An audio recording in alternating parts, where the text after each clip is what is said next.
నా ప్రియమైన దేవుని బిడ్డలారా, ఇప్పటివరకు సాధించినవి కొన్నే దేవుని విషయంలో, ఇంకా సాధించాల్సినవి బోల్డ్ని ఉన్నాయి భవిష్యత్తులో. వాటిని సాధించడానికి ముందుకు పరిగెత్తాలి. కొద్ది గొప్ప సేవ చేస్తే, కొద్ది గొప్ప పరిచర్య చేస్తే ఆ అల్ప పరిచర్యతో తృప్తి పడకూడదు, ఇంకా చేయాలి.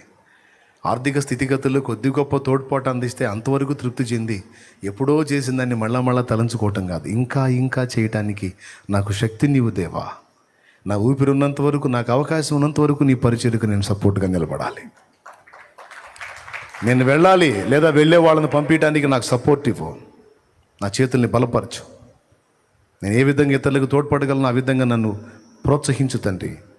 నేను ఇంకా చాలా చేయాలి ప్రభువా. నేనైతే అదే అనుకుంటున్నాను. ఇప్పటికే చాలా చేశానని నేను అనుకోవట్లేదు, కానీ ఇంకా చాలా చేయాల్సి ఉందని మాత్రం నేను అనుకుంటున్నాను. నేను పట్టుకున్న మైక్ కూడా కాలుతుంది, అసలు సెగ అగ్నిలో పెట్టినట్టు కాలుతుంది. ఇది అంత హీట్ ఉంది. సరే ముగిద్దాం రండి, తలలు వంచండి.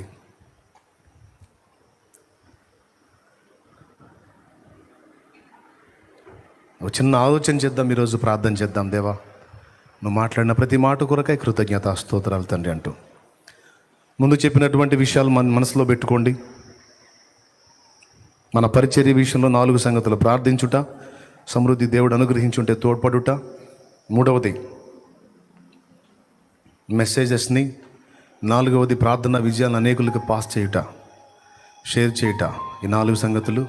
తర్వాత వెనుకున్నవి మరిచి ముందున్న వాటిని పొందడానికి వేగిరపడి నేను పరిగెత్తుచున్నానన్న పౌలు మాట తీసుకొని ఏవి మర్చిపోవాలో, ఏది మర్చిపోకుండా జాగ్రత్త పడాలో ఈరోజు దేవుడు కొన్ని హెచ్చరికలు మనకిచ్చాడు. మన దోషాలు దేవుడు క్షమించాడు. క్షమించిన దోషాలను మళ్ళా ఎత్తి నువ్వు మాట్లాడొద్దు, వదిలేసాయి. దేవుడు వదిలేశాడు, నువ్వు వదిలేసాయి. ఇతరుల ఎడల నువ్వు చేసిన మేలును మర్చిపో, వారు నీకు చేసిన మేలు గుర్తుపెట్టుకో. ఇతరులు నీ ఎడల చేసిన కీడును మర్చిపో, అపకారాన్ని మనసులో ఉంచుకోవద్దు, పోనీలే అనుకో. ఏ స్థితి నుంచి దేవుడు నిన్ను తీసుకొచ్చాడో అది మర్చిపోవద్దు. అంతేకాదు, దేవుడు నీ కొమ్మును హెచ్చించినప్పుడు, నీ తలను పైకెత్తినప్పుడు, నిన్ను అవహేళన చేసిన వారు నీ ముందుకు వచ్చినప్పుడు వారిని ఇబ్బంది పెట్టొద్దు. క్షమించి యోసేపు అన్నట్టు నేను మిమ్మల్ని పోషించేదను అను, నేను మిమ్మల్ని ఆదుకుంటాను అను. ఆఖరిగా దేవుని కొరకు నువ్వు ఎంత చేశావో అది మర్చిపో, ఇంకెంత చేయాలో దాని గురించి ఆలోచించు. ఆ రోజు అంత చేశాను, ఈరోజు ఇంత చేశాను, అలా చేశాను, ఇలా చేశాను, ఇవన్నీ పక్కన పెట్టాయి. ఇంకా వరల్డ్ అంతా చేయాల్సింది ఉంది. నీకు ఆయుష్ ఉంది, ఆరోగ్యం ఉంది, దేవుడిచ్చిన అవకాశాన్ని వినియోగించుకో. అలాగే దేవునితో చేసిన తీర్మానాలు రద్దు చేసుకోకుండా జాగ్రత్త పడు. ఆ తీర్మానాలు స్థిరపరచమని ప్రార్థన చేయి. సేవలోకి వచ్చి కూడా వెనక్కి జారిపోయిన వారికి హెచ్చరిక. దేవుడు మళ్ళొక్కసారి నేను దర్శిస్తున్నాడు, సరి చేసుకొని తిరిగి దేవుని సేవ వైపు మళ్ళు. గొప్ప కోసమో, గుర్తింపు కోసమో, గిట్టుబాటు ధర కోసమో, డబ్బు కోసమో, ఘనత కోసమో, పేరు కోసమో కాదో, నశించిపోతున్న ఆత్మల రక్షణ కోసం సేవకి రా. అప్పటికి ఎట్టి పరిస్థితుల్లో వెనక్కి తిరగవు. దేవుడు నమ్మదగిన వాడు, తప్పకుండా నిన్ను ఆదుకుంటాడు, పోషిస్తాడు.